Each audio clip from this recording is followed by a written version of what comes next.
The old Cherokee man leaned toward the fire, his eyes reflecting the orange glow like burning glass. Smoke drifted around him, carrying the faint smell of cedar and tobacco. For a long time, he said nothing, just stared into the flames as if listening to something that the rest of us couldn't hear. Then, in a voice that was barely above a whisper, he said, "They wear skins like clothing." At first I thought it was a metaphor, something poetic, something lost in translation. But the way he said it, the way his gaze never left the dark tree line behind us, made my stomach twist. I asked him what he meant. He didn't answer. Not at first. He just poked the fire with a stick, and I saw his hands trembling, not from age, but from memory. "They walk like us," he finally said. "They sound like us, but they're not us, not anymore." The forest around us seemed to grow quieter, like even the wind wanted to listen. Somewhere far off, a branch snapped. The elder's head turned sharply toward the sound, eyes narrowing. "You'll know them," he said, "by the way the woods go silent before they appear." That night, I realized he wasn't telling a story. He was warning me. Pause.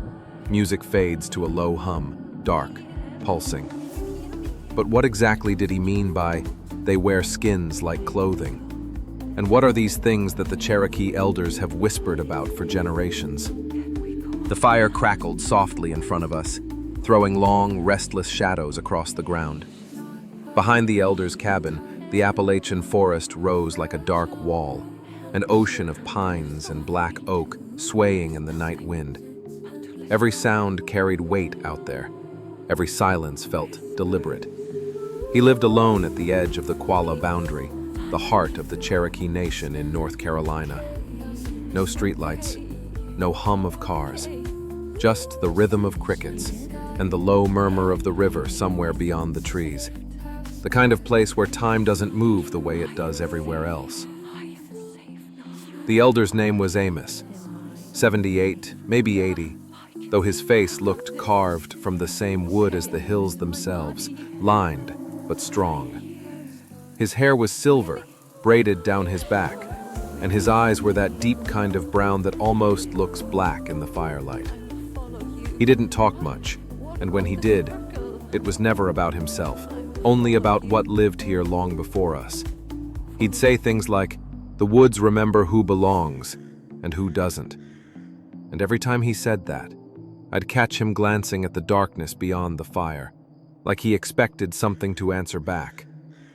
The Cherokee people have always believed that the world is layered, that what we see is only the surface of something deeper. The mountains, the rivers, even the animals, they're not just part of nature, they are nature, living and conscious. Everything connected, everything aware. So when Amos spoke about the things that wear skins like clothing, he wasn't talking about monsters from a storybook. He was talking about something older, something that existed before there were names to describe it. I could feel it that night. The air itself seemed to tighten as he spoke. The fire hissed, as if reacting to words not meant for daylight. And though I told myself it was only the wind, I couldn't shake the feeling that something in the trees was listening. Something that already knew my name. For a long while, Amos didn't say anything. He just stared into the fire, his hand gripping that old hickory cane as though it kept him tethered to something. The logs popped, throwing sparks that drifted into the blackness. I could hear the river whispering faintly beyond the trees. Finally, he said, "You ever hear the woods go quiet before something bad happens?" I nodded. Everyone's felt it. That sudden hush when birds vanish and the night holds its breath. But Amos shook his head slowly. "No," he said, "I don't mean a sound stopping. I mean the whole world goes still. Even your heart, like it's hiding." He leaned closer. The firelight flickered across his face, deepening every line. "That's when they're near," he said. "They walk in borrowed skin.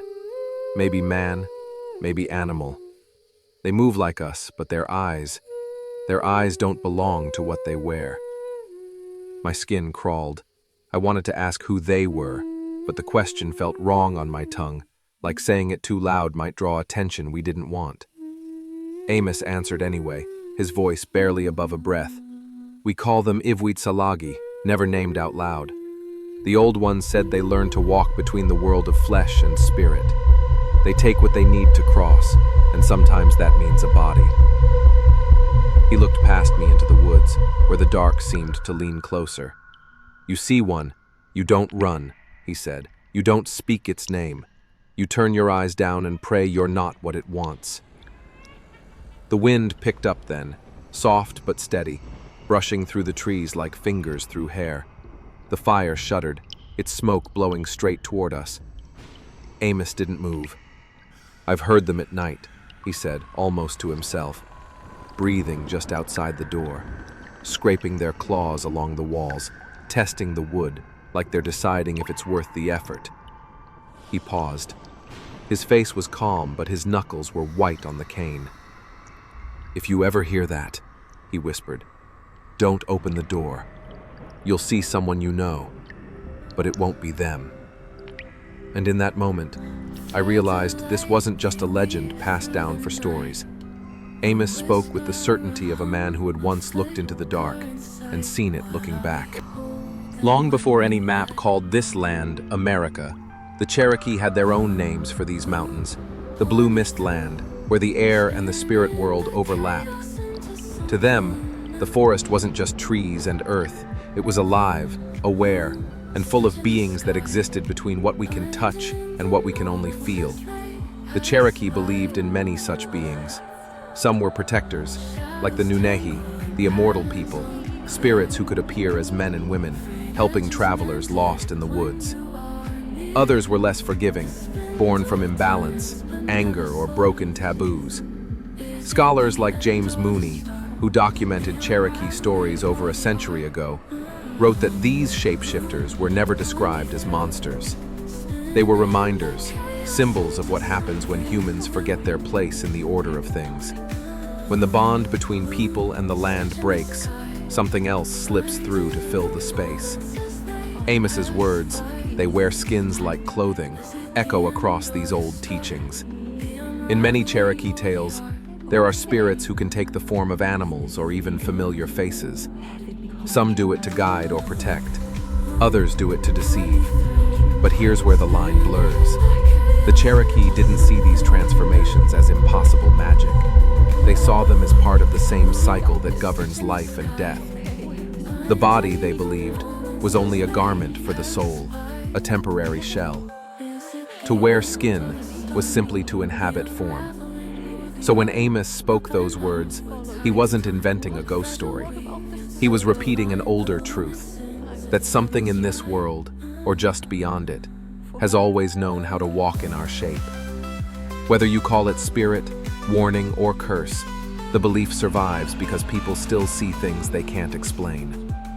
In the dark, in the silence, in the places where the wind carries voices that aren't quite human. Music swells, a subtle blend of traditional Cherokee flute tones layered with low ambient hums. Visual pacing slows, old photographs of Cherokee elders, mist over mountains, sacred mound sites, river reflections. And maybe that's why the old stories matter. They're not about fear. They're about remembering where we stand in a living world that listens. Years passed after that night with Amos, but his words never really left me. Every time the woods fell silent during a hike, every time a branch cracked when no one was there, I remembered what he said. They walk in borrowed skin. I started noticing how many people in these mountains told similar stories. Different faces, same details. A hunter near Silva said he saw a man crouched by the riverbank at dawn, wearing what looked like a deer hide. But when the figure turned, the deer's head was still attached, and the eyes blinked. The man ran. In 2012, a park ranger in Swain County reported hearing something outside his cabin at night. Heavy steps, slow, deliberate, circling. He thought it was a bear until he saw a shape in the dark that stood upright, tall, thin, the outline of a person draped in something that shimmered like wet skin. When he shone his light on it, there was nothing, just the sound of breathing, close enough to fog the window. Locals along the Oconaluftee River tell of hikers who go missing for hours and return confused, their clothes damp, their voices not quite right. One woman said her husband came back from a camping trip calling her by a nickname he'd never used before, one her late father used to call her. She swore his eyes were the wrong color for a moment before he blinked. None of these accounts ever make it into official reports. You won't find them in park logs or newspapers, but they circulate quietly through forums, late-night calls, whispered warnings at gas stations before you drive into the backcountry. And the strangest part? Every witness describes the same silence, that thick, heavy quiet just before something happens, like the world itself holds its breath, just the way Amos said it would. Maybe these are tricks of the dark. Maybe they're echoes of old fears we've carried for generations. But it's hard to ignore how the same story keeps finding new voices. It's as if something ancient never really left these woods. It just learned to wear a different face.